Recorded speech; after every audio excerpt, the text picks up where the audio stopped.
ఇక్కడ కూడి వచ్చిన ఫాస్టింగ్ గారికి మీ అందరికీ కూడా ఉన్నారు. నేను ఒక సాక్ష్యం చెప్పాలనుకుంటున్నాను. I have a small testimony. So అదేంటంటే లాస్ట్ వీక్ సండే నేను మైక్రోసాఫ్ట్ క్లౌడ్ ఎగ్జామ్ రాయడానికి దేవుడు చూపించారు.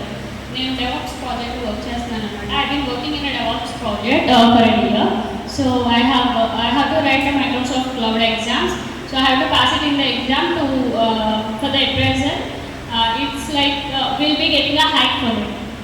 సో అందుకని దేవుడు రెండు ఎగ్జామ్లు కూడా రాసి పాస్ అవ్వడానికి చూపించాడు. Have right all the 2 exams and passed all of the 2 exams. So I got a hike of 100%. So it's all glory to God. దేవుడి దయ వల్ల నాకు హైక్ వచ్చింది. గోల్ షీట్లో అవి మా మేనేజర్ యాడ్ చేయడానికి చూపించారు.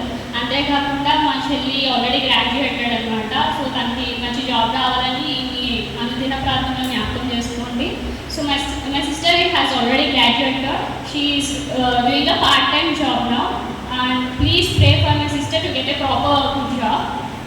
అలాగే మరి మా డాడీ ఫాస్ట్ గారు అనమాట. ఆయన ఒక కొత్త సంఘాన్ని కట్టాలని ఆశ కలిగి ఉన్నాడు.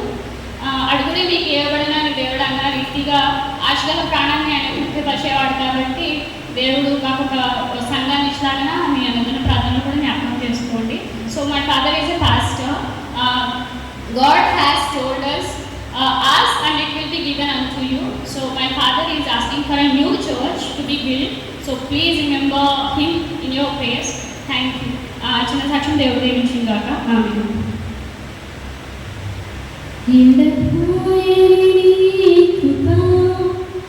నన్ను విడువదు ఎన్నటికీ, ఎడబాయని కృప నన్ను విడువదు ఎన్నటికీ. యేసయ్యా నీ ప్రేమానురాగం నన్ను కాయును అనుక్షణం. యేసయ్యా నీ నన్ను కాయును అనుక్షణం. ఎడబాయని నీ కృప నన్ను విడువదు ఎన్నటికీ.